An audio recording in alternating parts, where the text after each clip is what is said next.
At Opus Hotel, and I'm joined by Pete Tong. Thanks for joining us. That's right. So you're back again twice in 1 year. Yes. Obviously like it. So what is it about Vancouver and the Vancouver crowds that you like, keeps you coming back? Just I don't know. Canada's very good in general, to be honest. Always been very passionate about electronic music and clubbing. So. And there's some great cities to visit, so that's the primary reason. I think Vancouver in particular is the fact that you can kind of do Vancouver, Calgary, Edmonton, Whistler all in a kind of whistle stop 4 or 5 days. Yeah. That's very attractive as well. Yeah. And the fact you're all mad enough to actually go out on a Monday and Tuesday as well really helps. Yeah, last time was pretty crazy. I know. I must come on a Saturday. I'm sure you go out then too. So how was the show last night? Really good, considering the season wasn't open yet, and really it was like the Piste Bashers and the you know, the kind of people that work in the hotels and stuff really just starting to arrive there to kind of open the place up.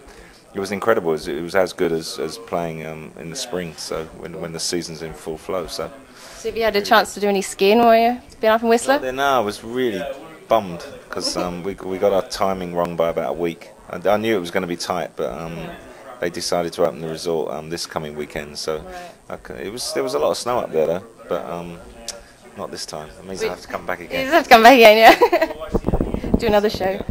So you've got been with Radio 1 since 1991, is that right? Yep. With the Essential Selection. Yeah, I was hiding in a cupboard somewhere. But you've got two other shows, the Essential Mix. Yeah, the Essential Mix I've hosted for a long time.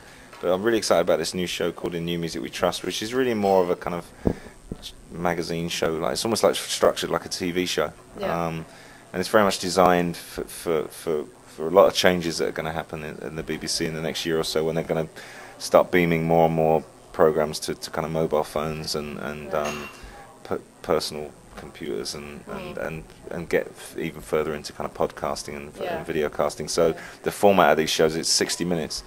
But it's a very busy production. It's a kind of it's exciting to listen to. So I'm really pleased with what we've done so far. Friday's show's always been about buying into the time slot of 6-7 o'clock in the evening. People leaving work, going home, getting ready for the weekend. Yeah. So it's not really been the greatest place to do interviews and stuff like that, and have artists kind of relax a little bit and stay a little bit longer. So that's what we're doing on a Thursday. So. Cool. But you're also doing the Tongcast on iTunes, is that? Yeah. I mean, a couple of things on that last year, and on a kind of sporadic basis, like every couple of weeks, and they've been great fun as well as a kind of additional kind of bolt onto what I do on the radio. Yeah.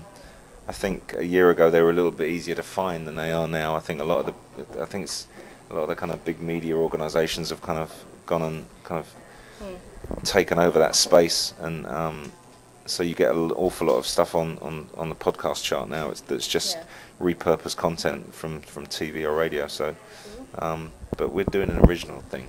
Yes. You haven't heard it anywhere else before. So as well as touring and doing the radio shows, you also play every summer at Pure Passion and Ibiza. How do you find the crowds to the regular club crowds? I think when you're in it, it feels like. Sorry. I think when you're in it, it feels like the best place in the world. But hold on a second. Okay. Pause. Hi. Yeah, I'm just doing an interview. I'll just pause the camera and say hi. I'll call you back in a second. Okay. Right. The family. You'll not know what time. So hold on, I'll answer that question again. So I think when you're in it in Ibiza, I mean, it's a phenomenal place to play. I'm holding down one of the best nights at the best clubs, Pasture, on a Friday. Yeah. And it feels like the whole world comes to see you. You stay still for a while. Yeah. But it's a big commitment. It's like 17 weeks. Yeah.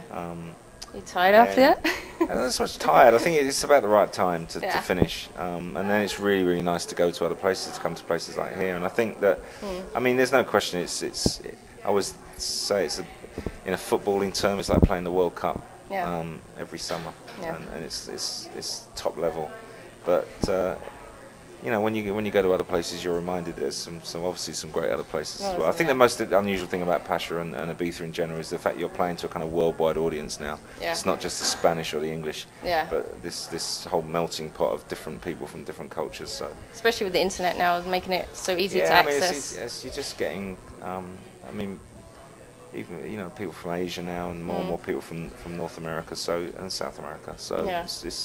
that's what will always make it special. And there's nowhere on the planet that comes close to getting that much of a mix-up. So. And you've got a new CD out, The Essential Dance Hits. Can you tell us on some of who's on the CD?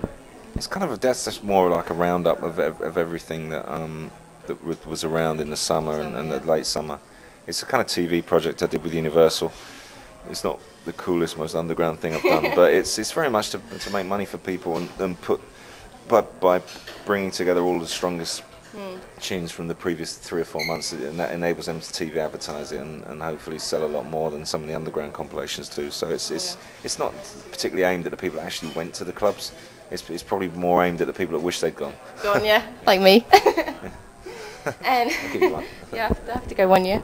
And where else can your fans keep up to date with you and find out where you're touring? And I think I'm probably overexposed. I don't know. No, I mean the website's really busy. Obviously, MySpace. and PeteSong.com. I'm available to people online. Basically, it's free on the BBC. Just go on, click on, and you can listen again to any of the shows constantly, basically. Yeah. That's really enhanced my kind of reputation worldwide. It makes travelling very easy because it doesn't Yeah. matter where you go, people have heard what you were playing just a few days before. And I've just been, when I'm not do get a day off, I try and go in the studio more and more often now to make more music as well. So. What do you like to do on your time off? At the moment, it's I've almost like stopped reading and just got my head in the studio, just making music. Something I never really did because I ran a record company for so long. Yeah. But now I'm really enjoying that as well. And then biking. Yeah. Just Spend time with the family and kids. Yeah. So the kids showing any interest in DJing? My oldest son is now. Yeah, he Yeah. just DJ'd at my house at a little party in Ibiza just recently, actually. Oh, cool. So no, they've all got music. Sing it loud, sing it proud.